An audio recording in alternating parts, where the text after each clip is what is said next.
Ever had those moments where you're like, wait, did that really happen in the NBA? Well, get ready to have your memory jogged because today we've got a slam dunk of craziness coming your way. At number 10, we've got a coach letting his players do the coaching. Guess who's coaching the timeouts and the huddles tonight? The Golden State Warrior players. Back in 2018, the Golden State Warriors faced the Phoenix Suns, who weren't doing so hot in the league. Coach Steve Kerr did something that turned heads. He let his injured players, Draymond Green and Andre Iguodala, be the coaches for the day. Yes, you heard that right. The players became the bosses, like a basketball version of Freaky Friday. Now, before you think Kerr just wanted to sit back and watch, there's a reason. He believed the team belonged to the players, not to him, the GM or the owner. It was like saying, hey guys, it's your ship. Steer it your way. During one stoppage, Kerr gave the whiteboard to veteran swingman Andre Iguodala, who proceeded to discuss tactics with his fellow players on the bench. Later, it was Draymond Green's turn to coach. This move raised some eyebrows, but surprisingly, it didn't upset many, except for Jared Dudley. He thought it was a bit disrespectful to the Suns, who, let's face it, weren't having the best season. The next story is a bit like accidentally putting ketchup on your ice cream. It's memorable for all the wrong reasons. Let's rewind to the 2018 NBA All-Star Game for number 9 on our list. Fergie, the famous singer from the Black Eyed Peas, was asked to sing the national anthem. Sounds good, right? Well, not exactly. Her performance didn't exactly wow the crowd. It wasn't a simple slip-up, it was cringeworthy. Her rendition became an internet sensation, but not the good kind. The uproar over the national anthem, singer Fergie facing a storm on social media over her rendition of the anthem before the NBA All-Star Game. So, what happened? Well, it seemed like Fergie got a bit carried away. Instead of giving the national anthem the solemn respect it deserves, she made it all about herself. It was like ordering a classic cheeseburger and getting a pineapple pizza.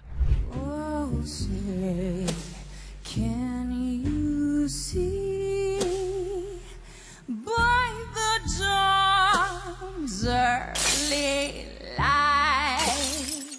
It was a reminder that even the most talented singers can get a bit too caught up in the spotlight. And as for the backlash, let's just say it reached way beyond the basketball court. The next story is that of a delightful blend of a basketball blooper reel and an ending that'll warm your heart.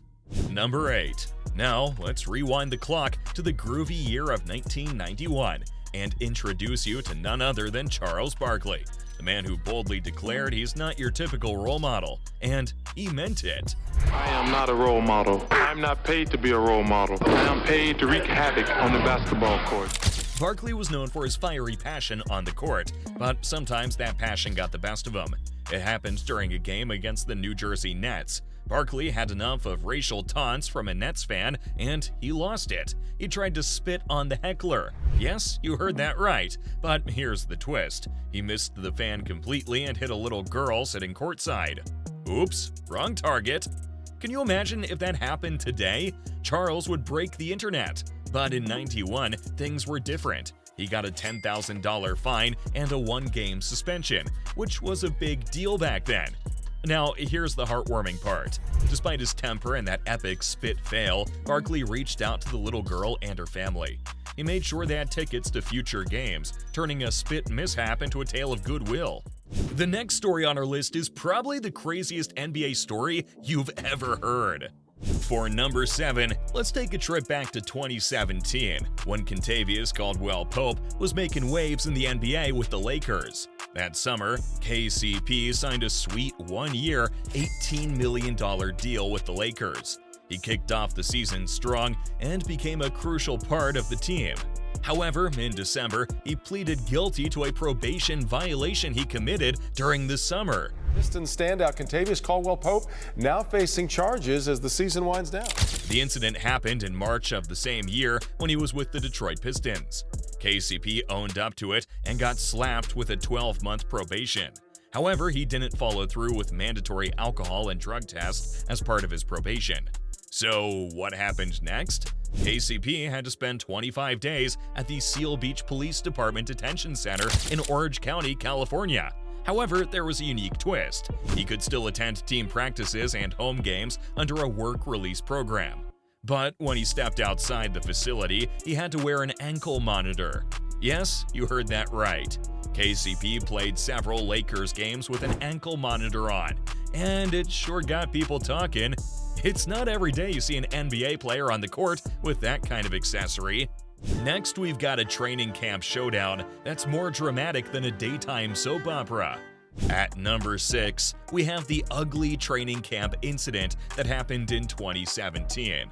Bobby Portis, the power forward of the Bulls at the time, and Nikola Mirotic got into a heated argument that would make even reality TV jealous. This little squabble quickly spiraled into an all-out brawl. And by brawl, I mean Portis decided to throw a punch that turned Mirocic's face into a punching bag. Ouch! Mirocic took quite a tumble, ending up with a concussion and not one but 2 fractures to his upper jaw. He was immediately rushed to the hospital. Portis didn't escape unscathed either. He got an 8-game suspension, putting his season on pause.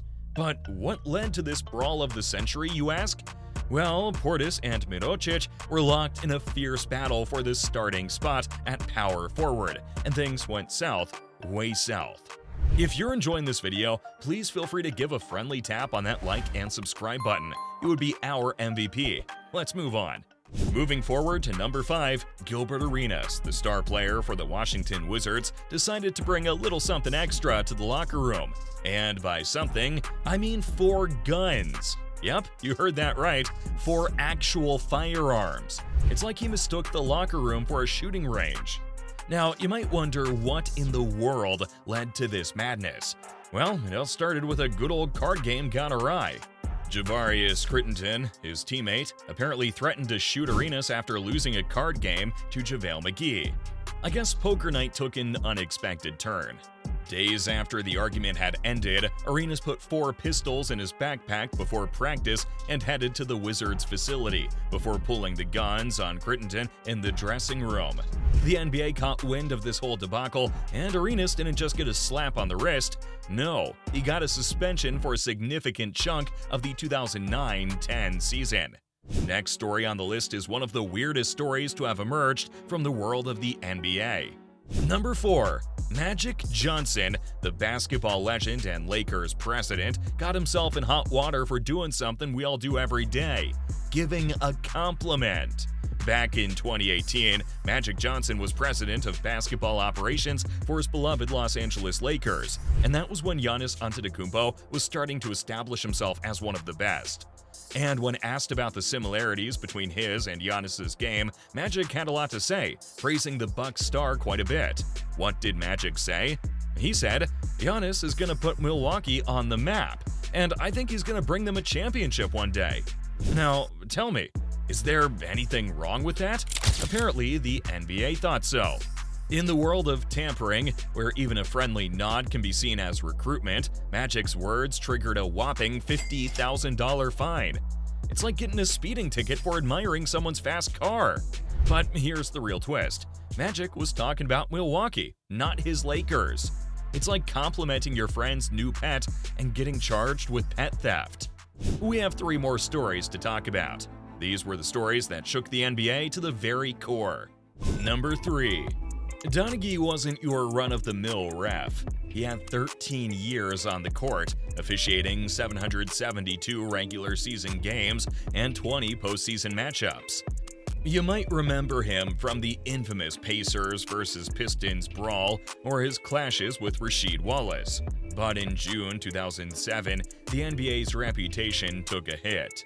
Doni faced accusations of betting big bucks on games he officiated during the 2005-06 and 2006-07 seasons. Rumor had it he was trying to dig himself out of a financial hole with these bets. Let's just call it a ref's version of a get-rich-quick scheme. As a result, Doni was immediately suspended from the NBA and later resigned. He was also sentenced to 15 months in prison and a further 3 years of supervised release for his involvement in the gambling ring. Doni didn't just implicate himself. He pointed fingers at other refs, including respected officials like Bennett Salvatore. The scandal cast a long shadow over the league, leaving fans to question every call, decision, and whistle. It's like every time a ref makes a controversial call, we wonder, is this another Doni situation? The next story will have you questioning whether you're watching a basketball game or a wrestling match. Number 2 takes us back to 1997, the golden age of flannel shirts and boy bands, when Dennis Rodman was doing his thing on the court. But during a game against the Timberwolves, he tripped over cameraman Eugene Amos. Most players would shake it off, but not Rodman. Nope, he decided to vent his frustration in an unusual way. In a fit of temper, Rodman aimed a swift kick at Amos, and let's just say it wasn't a tap on the shoulder. Amos played his part, but Rodman's actions were audacious, to say the least. The consequences were as wild as the incident itself. Rodman got an 11-game suspension for his impromptu kickboxing session, leaving the world in disbelief. To top it off, Rodman and Amos eventually settled things out of court. Still, the memory of this bizarre event remains one of the weirdest chapters in NBA history. Now, let's dive into the number 1 spot on our list. A story so sizzling, it's hotter than a bowl of soup on a scorching summer day. Number 1. This story features none other than the enigmatic J.R. Smith, a player known for his colorful history both on and off the court. Smith has treated us to plenty of head-scratching moments, but this one truly takes the cake, or in this case, the soup. It was a typical day in the Cavaliers' world, where emotions often run high. Words are exchanged, probably more heated than a chili pepper, and then it happens. Smith, the sharpshooting guard, does something that can only be described as such a JR move. He picks up a bowl of soup and launches it toward assistant coach Damon Jones. Smith later said throwing the soup wasn't a knee-jerk reaction. He wanted to teach Jones a lesson about messing with someone who didn't want to be messed with. Smith was suspended for a game. Speaking of crazy stories, there are records that no one wants to break. Why? Well, because they're downright embarrassing. From careers shorter than 10 seconds to the worst three-point shooter in the NBA history. Check them out in this next video. What are you waiting for? Come on, man, just click it.